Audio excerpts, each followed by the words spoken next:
Magistrate ইরজা Zulaikha প্রবাসী কল্যাণ মন্ত্রণালয়ের সাবেক মন্ত্রী সচিব সহ 103 জনের বিরুদ্ধে মামলা করেছিলেন আলতাফ হোসেন।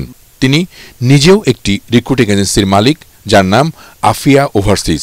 নিজে দাবি করেছিলেন গণ অভ্যুত্থানের আগে তার এজেন্সি বা তিনি নিজে বিভিন্ন ব্যক্তির কাছে টাকা দিয়ে খুইয়েছেন, যার পরিমাণ 32 কোটি।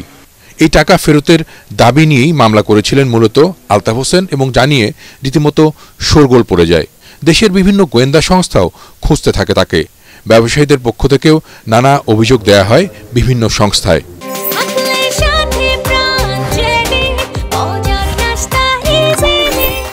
ডিবিটেনে আমাকে ভিসা করে দিবে বলে আমার থেকে 7.5 লক্ষ রিঙ্গিত নিচে মালয়েশিয়ার টাকা। আমার বন্ধু হাজি আব্দুর রহমান ওনার থেকে আরো 1 লাখ ধার নিয়ে কাজ করে দিবে বললে পরে আর কাজ করে নাই। বহু ঘোরাঘুরি, পুলিশ রিপোর্ট করার পরেও কোনো ক্রমেই টাকা তোলার ব্যবস্থা করতে পারি না, কারণ সে তার বিভিন্ন পুলিশের সাথে হাত আছে এবং ওই দেশে জহরবারু রাজা ওনার সাথে নাকি সম্পর্ক। রোববার রাতে মালয়েশিয়ায় আটক হন আলতাফ হোসেন।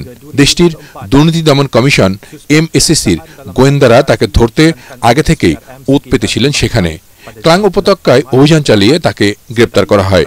মালয়েশিয়া পুলিশ জানায়, সিন্ডিকেটের মাধ্যমে দেশটির বিমানবন্দরে কর্মরত কতিপয় অসাধু কর্মকর্তাকে ঘুষ দিয়ে বাংলাদেশি কর্মীদের ইমিগ্রেশন পার করার ব্যবস্থা করতেন আলতাফ। তাকে মালয়েশিয়ায় বাংলাদেশি কর্মী পাচারকারী সিন্ডিকেটের অন্যতম হোতাও বলছেন দেশটির কর্মকর্তারা। কেরামতুল্লাহ বিপ্লব, ATN বাংলা, ঢাকা।